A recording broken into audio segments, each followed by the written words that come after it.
Hey guys, Mike Siciliano here, and you're consuming Self Boss Marketing Tips. Today's episode, we're going to go over how to improve your click-through rate. We're getting technical again. For those of you that are running ads on social media, on display networks, through the search network, go ahead and listen to this episode. It's for you. Don't forget to consume me not only on YouTube, but I am also available on your iPhones through Apple Podcast. So take me everywhere you go. Click-through rate. Let's start with what it is. What is your click-through rate? When an ad is served and a user sees it, that is an impression. When somebody actually clicks on it, you guessed it, that's a click. Your click-through rate is the rate at which people are clicking your ads.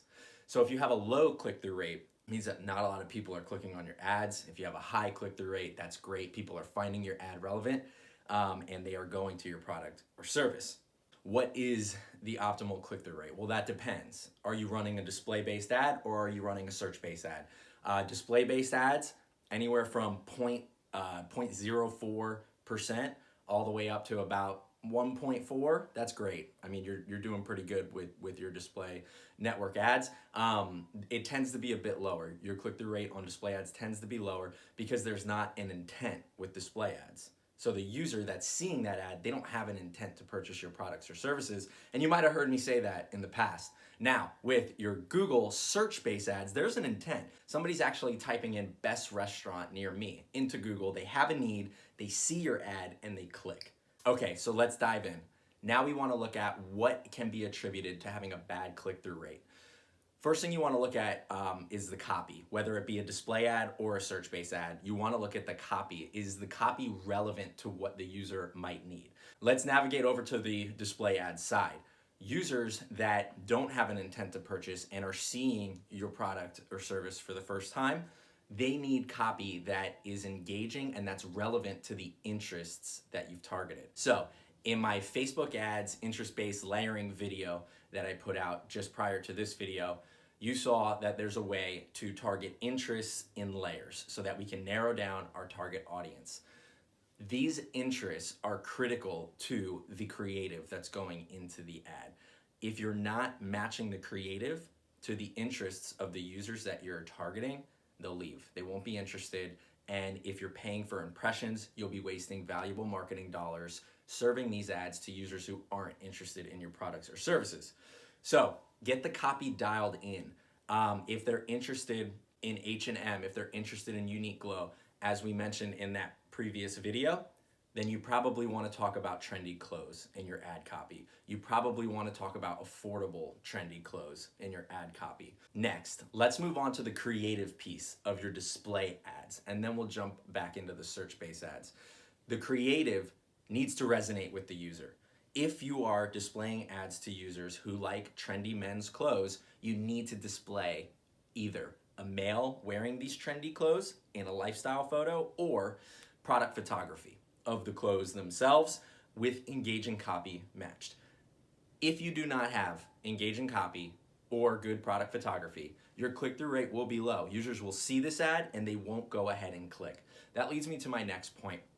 What can you do to increase the click-through rate on these ads? Yes, you can change the copy and you can change the imagery, but an incentive seems to work every time. So if you have an incentive in the ad, whether it's a BOGO deal or a coupon, your user will be more likely to click on the ad and visit your store. And from there, you can do some awesome on-page tactics such as upsells, cross-sells, to get the user to buy more or to make the initial purchase.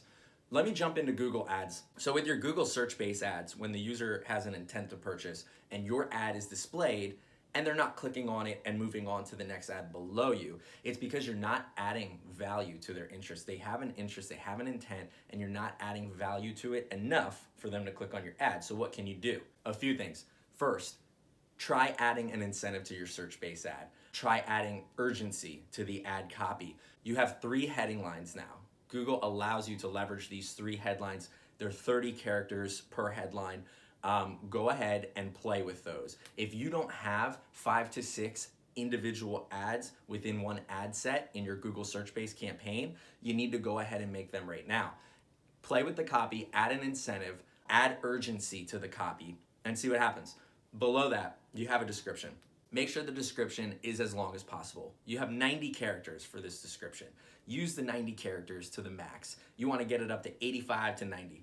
This way, you're taking up more real estate. You'll remember in my search-based campaign, my search-based Google campaign video, real estate is so important in those ads, which leads me to my next point.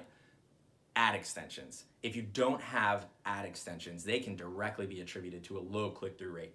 The ad extensions not only add more real estate to your ad, but they give the user other options to click on, not just the primary topic in the headline. So an ad extension could be site links, call outs, phone numbers, points of contact, promotions. So add some ad extensions. If anything, make sure to add 4 to 5 call outs, make sure to add 4 to 5 site links. Those call outs can be anything from free shipping, fast shipping, quality clothes, best customer service. The site links can link to other pages on your website. So if you're selling trendy men's t-shirts, but you also sell trendy men's pants, awesome men's hats, go ahead and add those site links and link to those pages. Once you have the ad copy optimized on your Google search-based campaign, go ahead and monitor the click-through rate. You want to see this somewhere around 2% for a search-based campaign, which is different than a display. And it is higher for a search-based campaign because these users have intent. They want your products or services. So go ahead, add as much value as you can to this advertisement, make it as robust as possible, put an incentive in there if you don't already have it, add site links. It's very important that you optimize these ads. Otherwise, again, valuable marketing dollars will be going down the drain. So you have these awesome ads now, your click-through rate is up, but you're noticing that users are not converting. Well, there's an on-page issue at play. And I'll have a whole nother episode on what to look for with these on-page components that can be hurting your conversion rate and how to fix them, what to add, the whole shebang in the next episode. Thanks for watching Self Boss Marketing Tips. I'm Mike Siciliano. Don't forget to subscribe, like, share, please. Thank you.